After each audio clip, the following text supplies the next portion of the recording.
Kevin Mburu kwa umaarufu Shalkido, msanii wa Gengeton ambaye kwa sasa amesafiri Jongomeo, alizaliwa katika mazingira magumu na kuachwa na mama yake mzazi akiwa na miezi miwili. Nyanya yake kwa upendo aliokuwa nao akamchukua kama mwanawe wa kipekee ili kuishi na yeye.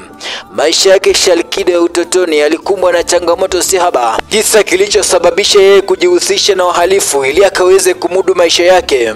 Alinusurika kifo na umati, kisha baadaye akapelekwa rehabu na kujitokeza kama msanii kupitia Sailors Gang. Muziki kwake ilikuwa njia ya kuponya majeraha ya maisha na kuhamasisha wengine. Kwa sasa sijui machozi ya mashabiki wake atayavuta nani, mpenzi na familia yake sijui ni nani atayavuta.